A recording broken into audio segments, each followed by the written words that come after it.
je vous salue. Je viens à travers cet élément vidéo apporter ma contribution militante pour la manifestation de la vérité au sujet de l'assassinat crapuleux du journaliste camerounais Martinez Zogo. Mon propos du jour s'intitule « Amougou Bellinga ne doit pas être le fusible qui sauve la mafia ». Amougou Bellinga ne doit pas être le fusible qui sauve la mafia. Jean-Pierre Amougou Bellinga est aujourd'hui le suspect le plus en vue dans l'assassinat du journaliste camerounais Martinez Zogo. Et ce, avait raison, car il est l'incarnation la plus abjecte de cette grossière arrogance d'une mafia de prévaricateurs et de prédateurs d'État au Cameroun. Sa visibilité sociale et médiatique, de même que l'étalage de la crasse morale dont les expressions sont devenues cultes dans l'opinion, ne doivent pas faire croire que l'enquête sur l'assassinat barbare de Martinez Zogo se limite à sa neutralisation. En effet, Jean-Pierre Amougou Bellinga n'est rien sans la mafia dont il apparaît désormais comme la nourrice. Il n'est même pas un homme d'affaires modèle.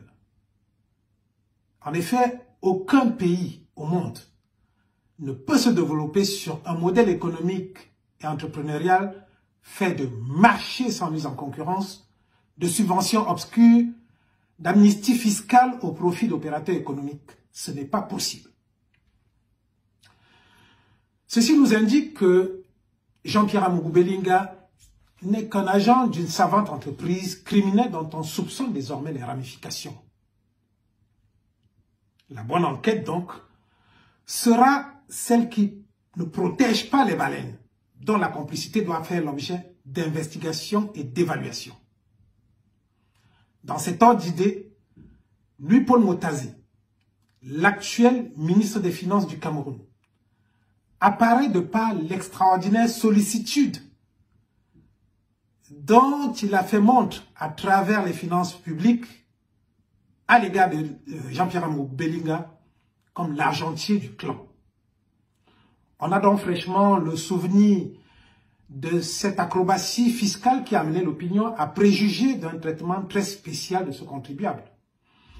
On est même fondé à le penser, d'autant qu'il apparaît que malgré sa situation fiscale, le PDG du groupe L'Anecdote avait continué de se voir attribuer des marchés.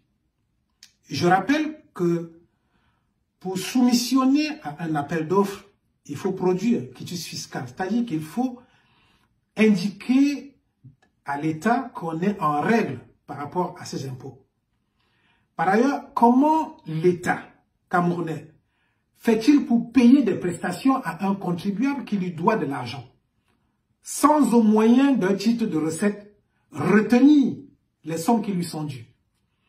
En clair, comment l'État fait pour payer les créances de Jean-Pierre Amougou Bellinga sans se payer elle-même, n'est-ce pas, des dettes que Jean-Pierre Amougou Bellinga a envers lui? L'hypothèse la plus plausible dans cette histoire, c'est que Amougou Bellinga n'est que le prête-nom des barons de la dictature kleptocrate Biya, qui est utilisé pour pensionner les caisses de l'État. Donc, de ce qui précède, la complicité de Jean-Pierre Amougou, de Louis-Paul Motazé, en tant que fournisseur des moyens utiles à la mafia, peut être questionnée. Au rang de ce que j'appelle les baleines, le ministre de la Justice, Laurent Esso, ami personnel de Jean-Pierre Amougou Bellinga, dont le nom fut plusieurs fois cité par ce dernier quand il fallait asseoir son pouvoir et intimider des commis de l'État devrait intéresser également au premier plan les enquêteurs. On a pu observer la célérité avec laquelle la justice aidait Jean-Pierre Moukoubelinga à régler des comptes personnels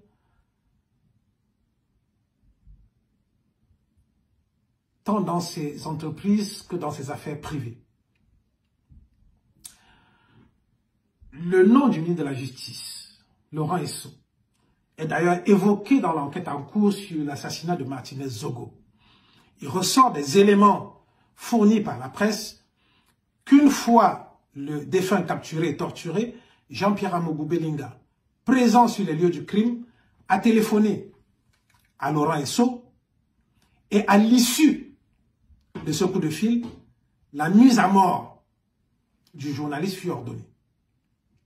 Cet élément seul suffit à faire du ministre de la Justice du Cameroun l'un des suspects et donc parrain potentiel de cette entreprise criminelle tentaculaire.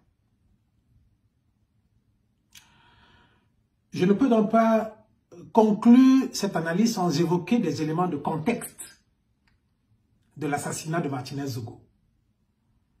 Le journaliste investiguait sur des détournements massifs de fonds publics, impliquant de nombreuses personnalités et dont le ministre des Finances est l'épicentre. Les personnalités par lui ciblées appartiennent toutes à l'un des clans rivaux qui s'affrontent pour la succession de Paul Biya au pouvoir depuis 40 ans. Cette activité l'exposait de toute évidence aux représailles du clan ainsi mis en difficulté. En même temps, le clan bénéficiant de ces dénonciations nantit des moyens de l'État, notamment des moyens d'information, savait que la vie de Martinez Zogo était en danger. Il se dit même que ce dernier, peu avant sa mort, a tenté de trouver refuge auprès du délégué général de la Sûreté nationale, mais n'aurait pas obtenu auprès de ce dernier la protection que l'État lui devait naturellement en de telles circonstances. De toute cette réflexion, et si le clan opposé,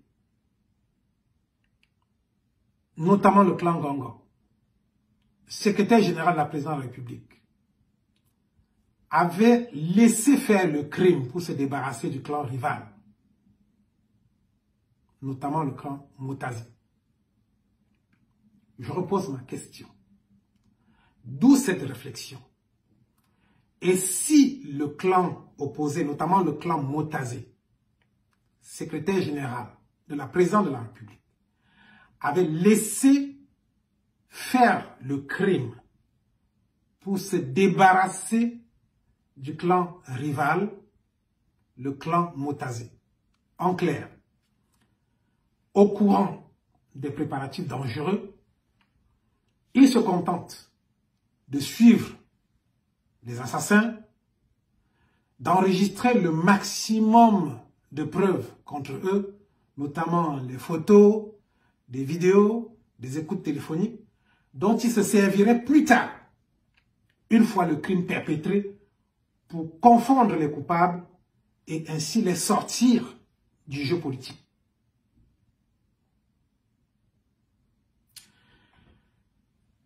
Paul Biya, le président du Cameroun, devrait, parallèlement à cette procédure judiciaire, engager une autre enquête, qui pourrait être une enquête administrative.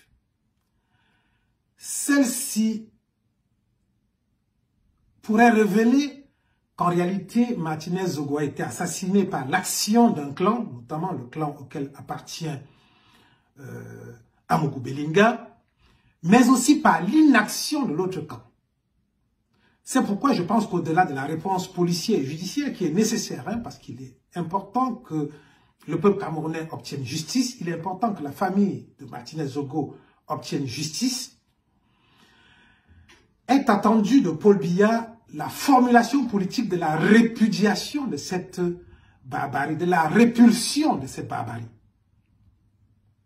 La solution à cette situation d'incurie politique de fin de règne est également attendue. On ne peut pas continuer comme ça. Ce n'est pas possible. Ce n'est même plus tenable.